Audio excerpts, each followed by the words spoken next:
for joining. Stories. I've heard this tale that stories actually count. No, I'm being facetious.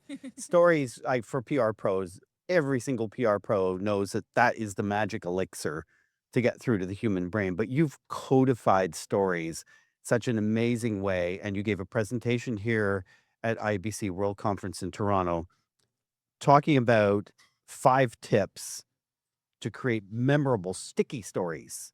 What are those 5 tips first, and then we'll walk through them one by one. Oh, thanks for having me, Doug. I think that there's been a big understanding that stories will help us make our messages be more recalled, and more people are beginning to understand the impact of stories. So we've got 5 things I think you need to do to be able to understand and remember stories. The first one is find the frustration. There's always something that's annoying about a process or a situation. If you are able to identify what that is, you can turn that into your story, which can then help you to drive the desired attitudinal change or business outcomes. So define the frustration helps create an identity moment because there was another presentation talking about 1.7 seconds on social media, at least, to decide that I'm going to click or I'm going to watch it and all that. If you find the frustration, that's what's top of mind for someone. This is their symptom. And maybe you have a prescription or the solution. Absolutely. Okay. Yes. The way to solve that is by knowing your audience. Absolutely. Okay. The next thing is to absolutely understand your audience. And I'm not talking, oh, this person is 5'4". No, I'm talking, Demographics? yeah, well, not necessarily. Just like the pattern of your audience, the lifestyle of your audience. Is this Eduvie who walks to the gym every afternoon and who doesn't like to drink water while she's in the gym? Kind of understanding of your audience. When you understand the path with which they go towards consuming your message, then you can write the story in a way that you're living inside of their day to day, and then it resonates. Perfect. Why don't you drink water when you're in the I gym? have Do you have no a tea idea. or It's just a something? bean, but I have water afterwards. Okay. All right. Okay. You replenish afterward. And then it's walk the path. Walk the path. Absolutely. That's the third one. Walking the path is very interesting because I think there is a consensus that, people are supposed to be in certain places at certain times. So, for instance, if you're talking to shop floor employees in your factory, you expect that they are always in the factory on the shop floor. Or it might be that they're most times in another corner that's not close to the shop floor. Have you actually walked the path, Well, the gone physical through their path. physical path, and Oh. seen what their day looks like? It's like a day in the life of spend a day with the stakeholder where you can and understand what their day looks like, walk the path. And then you can tell a story that is absolutely related to the path that they walk. That's so interesting. Something I talk about in presentation coaching is to actually get on that stage Mhm. before the day before you're going to give that presentation and know what the room looks like, know what the sound feels like. That's really good. Number 4 is write for one. Very similar to a podcast. While there's an audience, and I happen to know, the thousands that will listen. You never say to all those listening. You say for you listening. That's kind of what you're talking about. Absolutely. And I'm thinking, there's the busy employee who has only 15 minutes to consume a podcast and has to commute from one point to the rest. This podcast is for that employee. And so when you're writing, you're thinking about that particular individual who's busy, who's got lots to do, and has just 15 minutes to get that done. And that's who you're writing for. And I know there's some conversations about different personas and writing for different types of people. There's also that. But I'm thinking about your message meeting the audience because you clearly understand who this person is. Give me so before we get to number 5, which is one of your favorite parts, Yes. which is break the fourth wall. But we'll get there in a sec. Uh, That understanding your audience and walking their path and understanding the symptoms that they're suffering. Can you give me an example of a comms plan or a program or campaign that you started, maybe where you were surprised or at least got a bit of a learning along the way as opposed to your hypothesis? yes, yes, yes, yes. Which example can I give you? So, finding the frustration is we launched our AI strategy recently in the organization, and we found that quite a number of people were already using AI tools. And we wanted to find out what they thought about us launching our own tool. And so we decided to find the frustration in the sense that we could see that they were using the tools, but they were not exactly talking about the fact that they were using the tools because they were using other tools that were not approved tools. So we took that, which is the need for the use of the tools, and put that front and center and said, we know you're using the tools. Now let's talk Did about they it. really know that they were using, or was Yes, this one we can tell. and they just didn't share that? Yeah, we just said to them, we know you're using the tools, so let's talk about it. So people resonated with that. We got very good feedback in our feedback form, but it was because they understood that people were using the tools and dealt with it from that frustration. So that's one example. Another example can be, you are trying to communicate about a feedback form. I seem to like feedback forms. Don't yeah, blame you. you're trying to communicate to employees to complete a feedback form, but you know that they don't complete feedback forms because they don't think that they will be responded to. So you then go and say something like, we know you don't think that the feedback will be responded to. However, here's what we're going to do differently. So you talk about it from the frustration that you're hearing back from people, the voice around the room about the particular process, and then you hit it from that angle. Okay.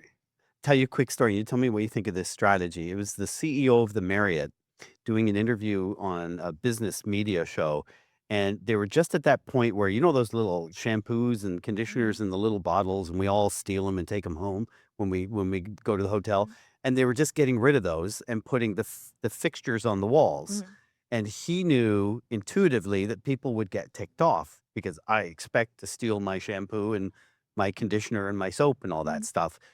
It's when he was asked the question, what are you going to do about people getting upset about they can't take those home anymore? He simply answered, you can get more by calling down to the front desk. So you'll always have plenty. And he told a story about his elderly mother who'd lived through the war times and through periods of rations, and that he was visiting her and she had a drawer full of Marriott soaps and shampoos, and they're all branded the Marriott, and she'd never used them, and no one could possibly blame her because hoarding was not a bad thing during her time. It was what you did. And it was so relatable because he was a son to a mother who had adopted this innocent habit and times were changing. Do you think that was an effective strategy on his part? Because I felt very warm. I suppose so. I think it depends because when you think about finding the frustration, it's also about looking at the things that people are talking about is wrong with the process or wrong with the situation, and then taking it Right. from that angle. So that's a way to look at it. Okay, so he could have addressed that a little bit Yes, more. yes. I think so. Good note. Okay, number 5 is break the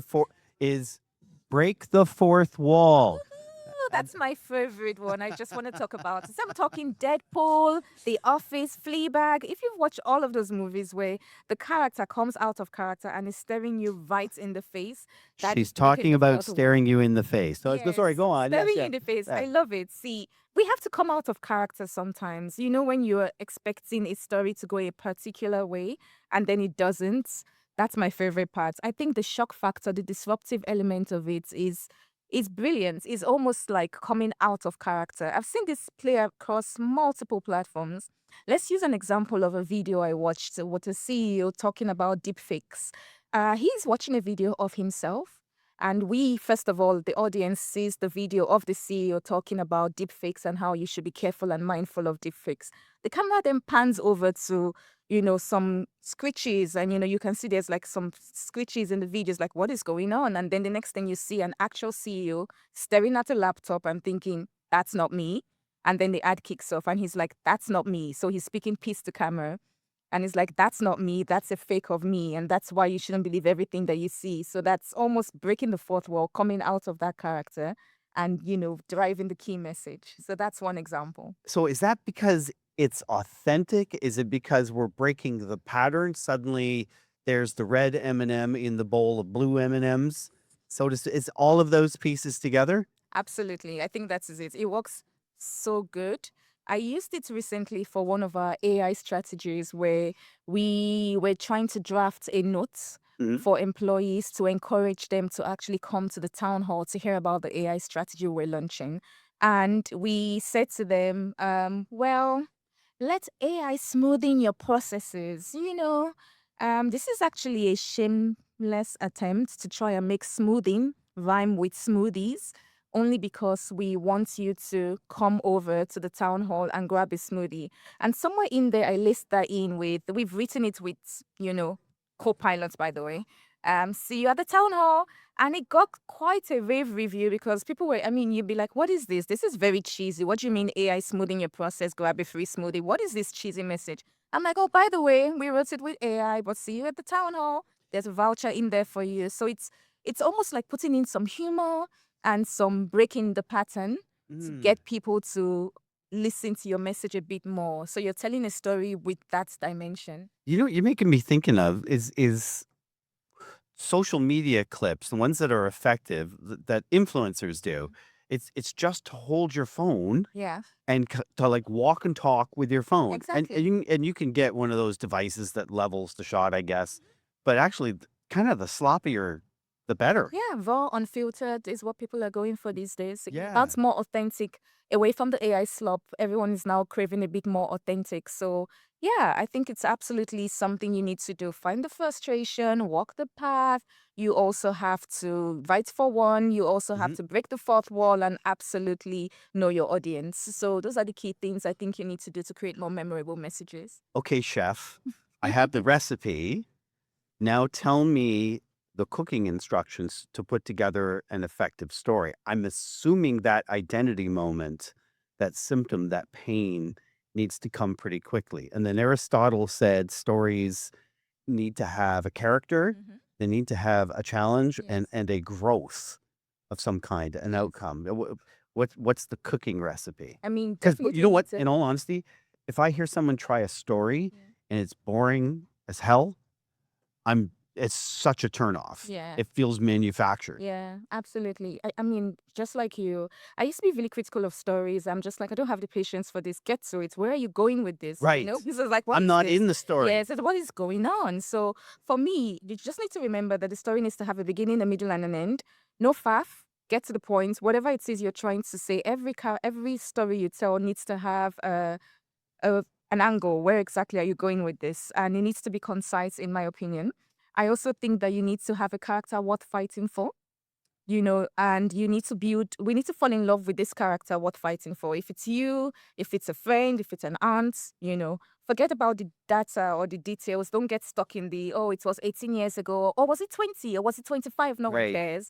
I was Just wearing my red make me, blazer at the yeah, man, and we time. don't care about all the detail. Just get to it. So get to it.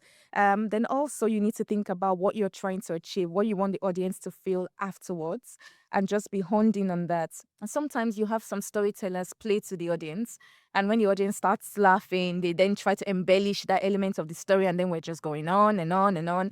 It's understanding what you're trying to achieve with your story and getting there, and then practice, practice, practice. I think is also very essential to telling good stories. Okay. I think you and I talked about comedians a little bit, but Mhm. and so I'm gonna ask you a favorite story Yes. that you've heard. Maybe it had a business connection.